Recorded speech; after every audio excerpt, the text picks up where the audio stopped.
para a construção de uma imagem marxista do Brasil são naturalmente Caio Prado Júnior e Florestan Fernandes. E nós podemos observar, se analisarmos as três obras em conjunto, que elas apresentam certamente convergências, né, baseadas sobretudo no fato de que os três se inspiram no marxismo, mas que também há entre eles algumas fortes divergências, não é? Eu não quero discutir aqui quem sou eu, quem estava certo ou quem estava errado, mas eu acho que é importante registrar essas divergências, até para que nós saibamos, nós marxistas, que devemos continuar lutando para construir essa imagem marxista do Brasil. Qual era a visão que o Nelson tinha da evolução da nossa história? Né? Além de falar, mas fala rapidamente disso, que na época colonial havia no Brasil o comunismo primitivo, as formações sociais indígenas seriam comunistas, o Nelson fala claramente de um escravismo colonial, mas insiste em dizer que o colonial não significa que o escravismo colonial é um modo de produção. Isso é claramente uma polêmica com Jacó Lorenta.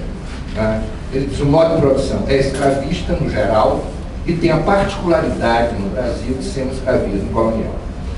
Mas já nesse período de preponderância do escravismo, ele registra a presença também do feudalismo. O feudalismo coexistiria com o escravismo dominando a grande plantação, a exportação, uma economia claramente mercantil, enquanto o feudalismo dominaria regiões, sobretudo, voltadas para a pecuária. Eu tenho muitas dúvidas se pode caracterizar essas regiões como feudais, né? Pelo menos no sentido do feudalismo europeu. Mas, enfim, o rapaz do Casa Grande pediu, a gente está gravando aqui embaixo, por favor, vocês estão muito óbvio. Era a posição do Nelson. Não é? Mas o feudalismo não aparece para ele apenas como alguma coisa simultânea ao escravismo. Mas mais interessante é a posição dele de que, quando o escravismo se desintegra, houve uma regressão feudal em algumas áreas. Não é? Falta a Nelson, como faltou a Caio Prado e a Florestan, uma visão mais clara desse processo de passagem das formas pré-capitalistas para as formas capitalistas do Brasil. Simplificando, eu diria que faltou aos três um conhecimento mais adequado e mais aprofundado do conceito leniniano de via prussiana, para não falar do conceito gramsciano de revolução passiva. Né? Então, eu diria que a modernização do Brasil é uma modernização para o capitalismo claramente feita pela via prussiana. O Nelson, que eu me recorde, ele fala uma única vez em via prussiana, em formação histórica do Brasil, mas não utiliza esse conceito, não desenvolve esse conceito. Muito bem, escravismo, simultâneo ao feudalismo, regressão feudal e finalmente entramos, claro, no capitalismo. E o Nelson tem a ideia, insiste nela, de que entramos num capitalismo que ainda é incompleto, que ainda não havia se completado. Mas antes de desenvolver esse ponto, eu gostaria de recordar o seguinte: Nelson ficou conhecido no Brasil como teórico do feudalismo brasileiro. No entanto, na primeira edição de Introdução à Revolução Brasileira, de 1958, uma edição da Zé Olímpia, ele fala explicitamente em capitalismo colonial, em que seria capitalista a nossa época colonial, uma posição, aliás, que ele compartilhava na época com Caio Prado e que também foi uma posição adotada pelo ex-sociólogo Fernando Henrique Cardoso. Né? De repente, já na segunda ou terceira edição, em 1964, 67, a terceira, há mudanças substantivas e aparece claramente essa ideia de que o Brasil passou por uma etapa feudal, regressão feudal, né? E pode-se perguntar, por que ele mudou? O Zé Paulo tem uma teoria que me parece muito sensata e empiricamente constatável, se nós procurarmos, de que a amizade dele com o Alberto Passos Guimarães, uma amizade muito forte, marcou muito essa tendência dele a recolher algumas ideias que estavam sendo elaboradas pelo Alberto, sobretudo essa do feudalismo brasileiro. Mas certamente o fator decisivo é o explícito não, a clara adesão do Nelson ao Partido Comunista Brasileiro.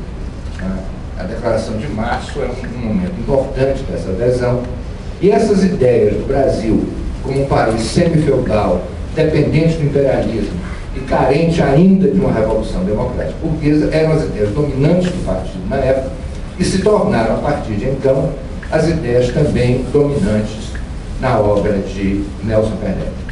Então, se nós observarmos até o fim da sua produção, não é, que chegou aos anos 90, ele insiste muito nisso. Quer dizer, o Brasil é um país capitalista, mas um país capitalista incompleto.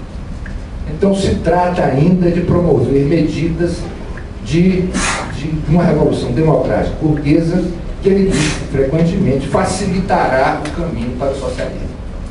É evidentemente uma posição inspirada em ideias da Terceira Internacional, que generaliza a posição de Lenin a respeito da Revolução Democrática Burguesa na Rússia. Nisto há uma clara divergência dele com outro marxista importante, que é Florestan Werneck. Para o Florestan, ao contrário, o capitalismo está plenamente amadurecido no Brasil, e a nossa revolução é uma revolução socialista, entendida inclusive por Florestan no velho sentido bolchevique da palavra, ou seja, não gramsciano, como uma revolução violenta, explosiva. O Caio Prado tem uma posição meio ambígua em relação a esse problema. Tudo bem, para ele o Brasil é capitalista, ele chega a equiparar formas pré-capitalistas de exploração do trabalho no campo com assalariamento disfarçado, mas em dado momento, sobretudo no seu livro A Revolução Brasileira, ele critica essas teses do feudalismo e tal, que levou muitos leitores do livro a acharem que ele pregava a luta armada pelo socialismo. No entanto, a proposta política que sai da Revolução Brasileira é a luta pelos direitos sociais trabalhistas no campo.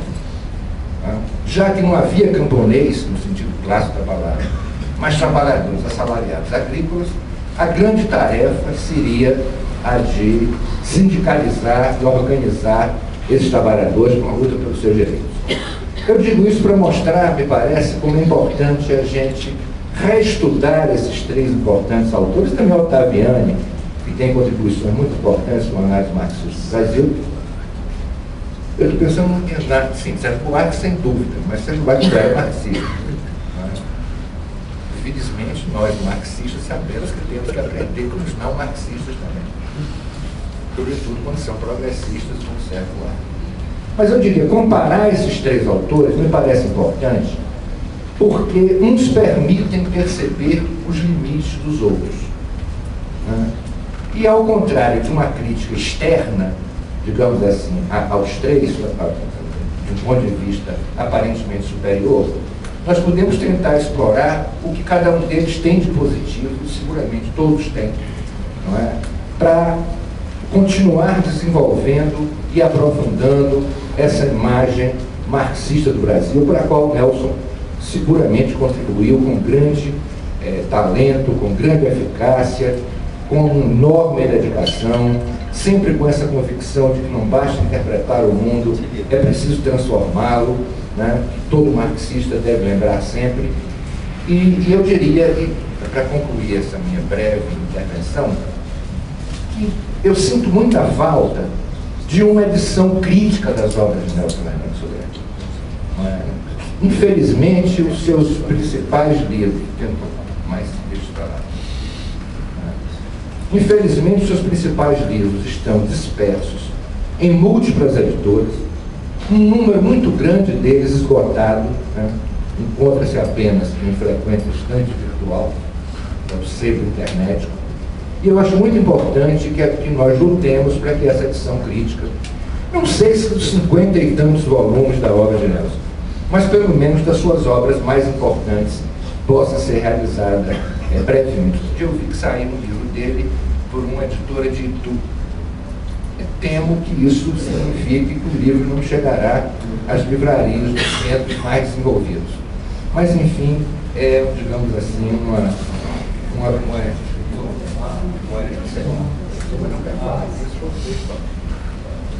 Não, eu acho que deveria ser formada uma comissão científica, não é, que assumisse essa tarefa de organizar uma edição crítica, não é, uma obra seleta. Uma obra seleta. Nós tínhamos até pensado em 12 volumes, né? Seria realmente magistral. Bom, gente, é isso. Eu insisto em dizer da minha alegria de estar aqui lembrando um velho amigo, um mestre, um professor que eu nunca chamei de general. Isso é uma coisa engraçada. Pois é, você Gazaneu, não. Eu me recusava a chamar de professor. Depois ele não me deu autorização, mas eu passei a chamar de você, e também não chamasse, mas general eu nunca chamei. Obrigado.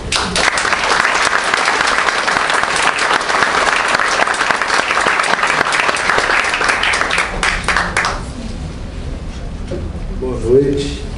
Eu também queria agradecer o convite para a mesa e dizer que é assombroso para quem viveu os anos 70 e 80 observar o que se passou esse ano, não é? O centenário do Sodré. Quero dizer para vocês que o panorama universitário nos anos 70, antes ainda da publicação daquela infeliz tese de livre docência do professor Carlos Guilherme Mota, que aliás não pode ser julgado só por aquele livro, mas aquele livro é realmente um livro horroroso. E o Sodré teve toda a razão para ficar, não se sentindo magoado só, mas se sentindo caluniado, não é? Mas o panorama da universidade é que doutores de obra nanica caracterizavam o Sodré como um velho superado. Não subestimem o peso da cátedra. As misses que se dizem nas salas de aula das universidades têm uma enorme repercussão. O poder do doutor, ainda hoje, quando já tem doutor aí caindo pelo ladrão, mas ainda hoje é um poder enorme. Quem trabalhou com nós aqui na pós-graduação, nós sabemos exatamente o que é a palavra do doutor. Então, nos anos 70, ergueu-se, em torno da obra do Sodré, uma brutal muralha de preconceitos. Romper esses preconceitos, ainda hoje, é muito difícil. Ainda hoje é muito difícil. Tem aluno de curso de História, de graduação, que sai sem ter lido um único livro de Sodré. Para mim, isso é um escândalo. Mas não acontece só com o Sodré, não, já está acontecendo com o Florestan também. Ou seja, na área das ciências sociais, ninguém está cuidando do Florestan. Então, é importante verificar que esse ano, né, Sodré entrou na universidade. A professora Marli lembrou lá a inauguração da sala lá na USP. A USP, aliás, é useira e vezeira de fazer isso, não é? Caio Prado só entrou lá depois de morto. Só virou figura ilustre depois que tinha desaparecido. O mesmo se passa. Perdeu o concurso. Ou seja, são sinais dos tempos. Alguns companheiros aqui lembraram relações afetivas com o general. Vocês viram que eu fiquei na escala média, eu não fiquei no cafezinho, fiquei no cinzano, não é? Não cheguei ao uísque. Eu não tive muitos contatos pessoais com o senhor. Tive vários, mas esses contatos não me aproximaram dele como amigo. Nós tivemos uma relação sempre muito, eu diria, hierárquica, vertical. O general e o Zeca lá de Minas aqui. Mas trocamos cartas várias. Eu só posso dizer a vocês o seguinte: se seguir determinados caminhos da minha vida intelectual e docente, foi porque eu sempre tive o general como mais do que um historiador.